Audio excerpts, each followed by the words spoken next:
পর্ব ৬০২। চুনোপুটিদেরকে শায়েস্তা। নন্টে আর ফন্টে যখন রাঘবের দিকে আঙুল তুলেই ফেলেছে, তখন কি আর বলরাম সেনাপতিকে সরিয়ে রাখা যায়? বলরাম সেনাপতির ইতিহাস সম্পর্কে গোটা ইম্পেরিয়াল ক্যাপিটাল জানে, তাকে কিছুতেই অবজ্ঞা করা চলে না। তাই নীলের গায়ে হাত তোলার আগে রাঘবের মতামতটা জানা প্রয়োজন মনে করল নন্টে ফন্টে। রাঘবকে নন্টে বা ফন্টে ভয় না পেলেও সেনাপতি পরিবারের উজ্জ্বল ইতিহাসের সঙ্গে ইম্পেরিয়াল ক্যাপিটালের বড়দের গভীর সম্পর্ক রয়েছে। আর নন্টে ফন্টে চায় না যে নবীন প্রজন্মের কারণে প্রবীণদের মধ্যে কোনো রকম মনোমালিন্য সৃষ্টি হোক, না হলে বাড়ি গিয়ে আবার হাজারটা ঝামেলা পোহাতে হবে। মৈনাক হঠাৎ তার কোলে বসে থাকা মেয়ে দুটোকে ধাক্কা মেরে সোজা ফন্টের পাশে এসে দাঁড়ালো। মাথাটা একটু তুলে একদৃষ্টে নীলের দিকে তাকিয়ে রইল সে। মৈনাকের ভাবভঙ্গি থেকেই তার পক্ষ স্পষ্ট। ঘরের পরিবেশ হঠাৎই কেমন শান্ত হয়ে গেল। একদিকে নীল আর অন্যদিকে ইম্পেরিয়াল ক্যাপিটালের সব ছেলে ছোকরা।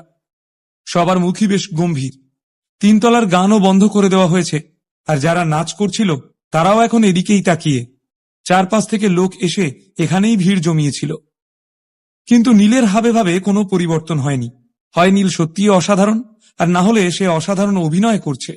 ভিড়ে উপস্থিত অনেকেই এই ভেবে মনে মনে ভয় পেল যে নীল আর মৈনাকের বন্ধুবান্ধবদের মধ্যে হাতাহাতি হলে নীল তাদেরকে আঘাত না করে বসে। অনেকক্ষণ দুপক্ষই চুপ করে থাকার পর অবশেষে মৈনাক রাঘবের দিকে তাকিয়ে বলল, রাঘব, তুমি খুব বুদ্ধিমান ছেলে।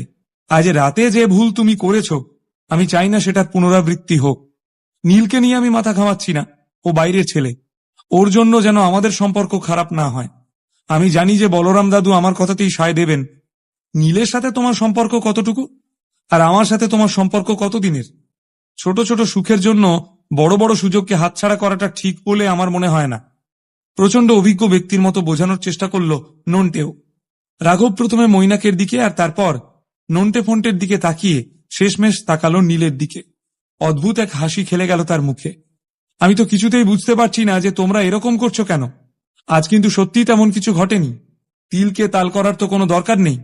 সম্পর্কের গুরুত্বটা বোঝার চেষ্টা করো, সেটাকে নষ্ট করার কোনো প্রয়োজন নেই। আমার কথাগুলো বোধহয় তোমাদের বোঝার বাইরে। রাঘব নিজের বাকি কথাটুকু শেষ করার আগেই নীল মাঝপথে তাকে থামিয়ে দিয়ে বলল, রাঘব, এটা আমার আর ওদের ব্যাপার। এতে তোমার মাথা ঘামানোর কোনো দরকার নেই। আজ রাতে আমিও দেখতে চাই যে ইম্পেরিয়াল ক্যাপিটালে ইয়াং মাস্টাররা ঠিক কেমন হয়। তুমি কি সত্যিই মৃত্যুকে ভয় করো না? হঠাৎই কেমন যেন ঠান্ডা চাহনি নিয়ে বলে উঠল নন্টে। এই মুহূর্তে দেখে একজন পেশাদার খুনি বলেই বোধ হচ্ছিল তাকে। সত্যিই মরতে আমি ভয় পাই না, শুধু একটা মারার লোক চাই। মানুষ মারা সত্যিই অনেকটা মানসিক আর শারীরিক শক্তির কাজ। নন্টের দিকে না তাকিয়েই ওয়াইনের গ্লাসে আরো একটা চুমুক দিয়ে বলল নীল। নীল আমাকে সাথে সাথে নীল হাত নেড়ে রাঘবকে আবারও থামিয়ে দিল। আমি বললাম না, it's none of your business. Mister সেনাপতিকে এর কৈফিয়ত আমি দেব।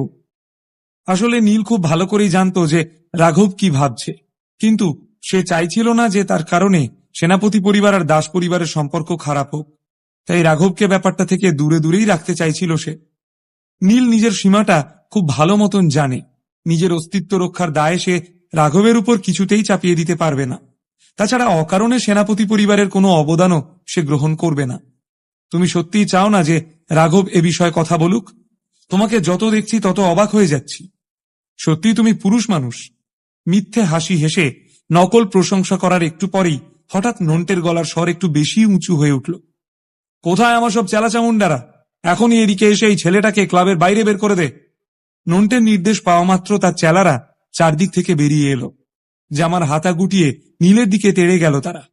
এমন সময় সেই আলো আঁধারির মধ্যে শুধু কয়েকটা আর্তনাদ শোনা গেল। সবাই হাঁ করে দেখল যে লোকগুলো নীলের দিকে তেড়ে গিয়েছিল তারা হঠাৎই মাটিতে পড়ে কাতরাচ্ছে। মাথা ফেটে রক্ত বেরোচ্ছে সকলের। এমন দৃশ্য দেখে মনে হলো গোটা ক্লাবটাই যেন হঠাৎ রক্তে ভরে উঠেছে। শুধু নীলের সামনের টেবিল থেকে গ্লাসটা হাওয়া। কাজেই কি ঘটেছে অনুমান করতে খুব একটা অসুবিধে না হলেও নীলের ক্ষিপ্র গতি সবাইকে ধাঁধায় ফেলে দিয়েছিল। নীল কি করে কি করলো পরিষ্কার কেউই দেখতে না পেলেও যা হওয়ার তা হয়ে গিয়েছিল। আমি তোমাদের তিনজন ইয়াং মাস্টারদেরকে একটা ছোট্ট কথা মনে করিয়ে দিতে চাই। যদি তোমরা সত্যিই আমার কোনো ক্ষতি করতে চাও, তাহলে এই ভাড়া করা গুন্ডা দিয়ে বিশেষ কিছু হবে না। একজন সত্যিকারের পুরুষ মানুষের মতো তোমাদের আমার মুখোমুখি হতে হবে। নীলের চোখে মুখে আত্মবিশ্বাসের ছাপ স্পষ্ট। আরে দারুণ দারুণ, সত্যি লড়ার কায়দা তুমি জানো। হাতের আঙুলগুলো মোটকে এগিয়ে দিল নন্টে। তাহলে তো তোমার সঙ্গে একটু ব্যক্তিগতভাবে আলাপ করতে হয়। আমারও অনেকদিন ব্যায়াম ট্যায়াম করা হয় না, এত ভালো একটা সুযোগ ছেড়ে দিই কি করে বলো। ফোনটেও নিজের ঘাড়টা একটু কাত করে টেবিল থেকে ওয়াইনের বোতলটা তুলে এগিয়ে এলো। তোমরা দুজন কেন শুধু শুধু ঝামেলা করছো? এই ঘটনার সাথে তো তোমাদের কোনো সম্পর্ক নেই। রাঘব যদিও চাইছিল না যে এরা দুজন নীলকে অপমান করুক, কিন্তু সেই সঙ্গে নন্টে ফন্টে আর বাকি লোকেদের কষ্ট পেতেও দেখতে চাইছিল না সে। তাই বারবার সবাইকে আটকানোর চেষ্টা করে চলেছিল রাঘব। আমার মনে হয় আজ রাতে যা কিছু ঘটলো সেই সব আমাদের ভুলে যাওয়া উচিত। নীলের ক্ষমতা কিন্তু তোমরা কল্পনাও করতে পারছো না। পরিস্থিতি আরো খারাপ হওয়ার আগে ঘটনাটা এখানেই শেষ করো। রাঘব নীলকে এর আগেও লড়তে দেখেছে। সে খুব ভালো করেই জানে যে নীলের অস্বাভাবিক শক্তি আর চমকপ্রদ যুদ্ধ পদ্ধতির সামনে এই নন্টে ফন্টে কেন কেউই দাঁড়াতে পারবে না। আরে রাঘব, তুমি এত ভয় পাচ্ছ কেন? এই ছেলেটা আমার গায়ে হাত দেবে বলে মনে হয় না। রাঘবের দিকে তাকিয়ে নন্টে আরো বলল, দেখো, আমি তোমার জন্য সমস্যা তৈরি করতে চাই না, তাই চুপচাপ একপাশে দাঁড়িয়ে যা হচ্ছে দেখতে থাকো। চিন্তা করো না, এত কিছুর পরেও তুমি আমাদের ভালো বন্ধুই থাকবে। এটা ছোটখাটো একটা ঝামেলা, এত বকবক করার তো কোনো দরকার নেই। কথাটা বলার সাথে সাথেই ওয়াইনের বোতল দিয়ে ফোনটে আক্রমণ করলো নীলকে। সেখানে উপস্থিত বাকিদের মুখের ভাব বেশ অদ্ভুত হয়ে উঠল। ইম্পেরিয়াল ক্যাপিটালে একসাথে এতজনের লড়াইয়ের দৃশ্য মোটেই স্বাভাবিক নয়। তবে একটু পরেই এমন কিছু একটা ঘটল যা রাঘব ছাড়া সেখানে উপস্থিত অন্য কেউই আশা করেনি। না, ফোনটে নীলের গায়ে আঘাত করার আগেই নীল তার হাতটা ধরে মুচড়ে তাকে টানতে টানতে নিয়ে গেল কফি টেবিলের কাছে। আর ঠিক তারপরেই তার মাথাটাকে ধরে শটান ঠুকে দিল টেবিলের কাছে। টেবিলের সমস্ত জিনিসপত্র মাটিতে ছড়িয়ে পড়ল। এমন ভয়াবহ দৃশ্য সহ্য করতে না পেরে মুখ ঘুরিয়ে নিল রাঘব। হঠাৎ ফোনটের হাত থেকে ওয়াইনের বোতলটা নিয়ে তার মাথাতেই সশব্দে আঘাত করল নীল। বোতলটা ভয়ানক শব্দ করে হেঁটে যাওয়ার সাথে সাথে ফাটিয়ে দিল ফোনটের মাথাটাও। আহ আহ যন্ত্রণায় চিৎকার করতে লাগলো ফোনটে। কেউ স্বপ্নেও কল্পনা করেনি যে একটা বাইরের লোক শহরের প্রভাবশালী ইয়াং মাস্টার ফোনটের এমন অবস্থা করতে পারে। শালা, আমার গায়ে হাত তোলার তোর সাহস হলো কি করে? তুই জানিস আমি কে?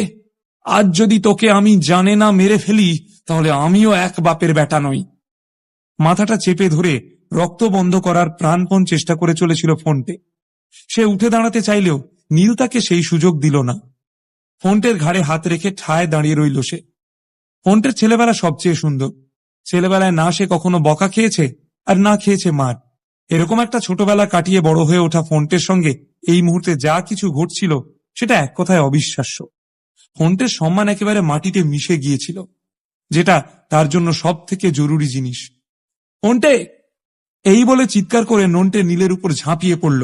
যে কোনো মূল্যে ফোনটেকে নীলের কবল থেকে উদ্ধার করতেই হবে। দুঃখের বিষয়, নন্টের কাছে পর্যাপ্ত ক্ষমতা ছিল না। সে নীলের কাছাকাছি পৌঁছতেই নীলকে একটা চড় মারতে গেল, কিন্তু নীল সাথে সাথে অন্য হাতটা দিয়ে উল্টো হাতে ঘুরিয়ে চড় মারল তাকেই। বেশ জোরেই চড়টা মেরেছিল নীল। হতভম্ব হয়ে চেয়ে রইল নন্টে। বেশ কয়েকটা দাঁত ভেঙে বেরিয়ে এলো। মুখ থেকে গলগলিয়ে রক্ত বেরোতে শুরু করলো। দেখতে দেখতে মাথা ঘুরিয়ে মাটিতে পড়ে গেল সে। নীল অবশ্য এত সহজে নন্টেকে অজ্ঞান হতে দেখতে চাইছিল না। মুহূর্তের মধ্যে সে নন্টের চুলের মুঠি ধরে তার মাথাটাও এনে ঠুকে দিল কফি টেবিলের উপর।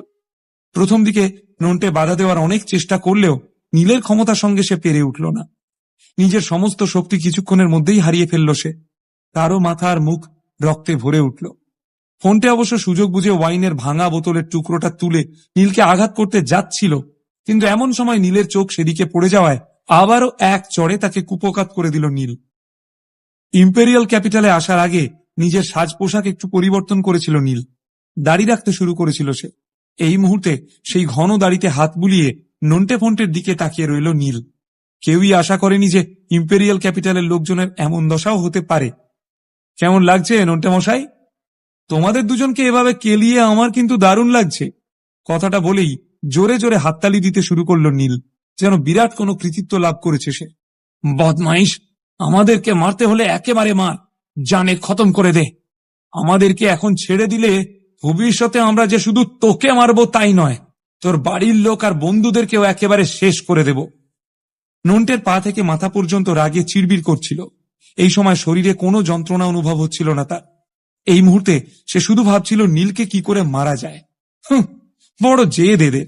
কথাটা বলে একটা সোফায় গিয়ে বসলো নীল।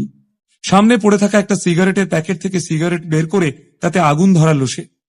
আমরা আমাদের সমস্যা পরে মিটিয়ে নেব, কিন্তু আজ রাতের এই ঘটনা কিন্তু এখনো শেষ হয়নি। কয়েক সেকেন্ড চুপ করে থাকার পর মৈনাক আবার বলল, আর তুমি কি প্রমাণ করতে চাও? মিস্টার রায়চৌধুরী, ইতিমধ্যেই তুমি অনেক সমস্যা তৈরি করে ফেলেছ। নন্টে আর ফন্টের বাড়ির লোক তোমাকে কখনোই ক্ষমা করবে না। এত সহজে ইম্পেরিয়াল ক্যাপিটাল থেকে বের হতে পারবে না তুমি। খবরদার বলতে আসবে না যে দাস পরিবার তোমাকে সাহায্য করেনি। আমি বারবার তোমাকে সাবধান করেছি, কিন্তু তুমি সবটা ছড়িয়ে লাভ করেছ। এত কিছুর পরে তো তোমাকে বলরাম দাদুও বাঁচাতে পারবে না। নীলের নিষ্ঠুরতা দেখে হতবাক হয়ে গিয়েছিল মৈনাক। তার সারা শরীর অবশ হয়ে গিয়েছিল। সে বুঝতে পেরেছিল কোনো জঙ্গলি জানোয়ারের চাইতে নীল কম কিছু নয়। রাখো তো তোমার ফালতু কথা। আমি কি একবারও দাস পরিবারকে বলেছি যে আমাকে রক্ষা করো? যারা নিজের ভালো চান তারা দয়া করে আমার সাথে দূরত্ব বজায় রাখুন। তোমাদের মতো চুনোপুটিদেরকে শায়েস্তা করা আমার বাঁ হাতের কাজ। এমনিতেও হাত পা কাটাকাটি করতে আমার বেশ ভালোই লাগে। প্রায় গর্জন করে বলে উঠল নীল। মৈনাক কি এর পরেও নীলের সাথে ঝামেলা বাড়াবে? বলরাম সেনাপতি কি পারবেন নীলকে এইসব ঝামেলা থেকে মুক্তি দিতে? নীলের কারণে কি বলরাম সেনাপতি আর ইম্পেরিয়াল ক্যাপিটালের মধ্যে সম্পর্ক খারাপ হবে?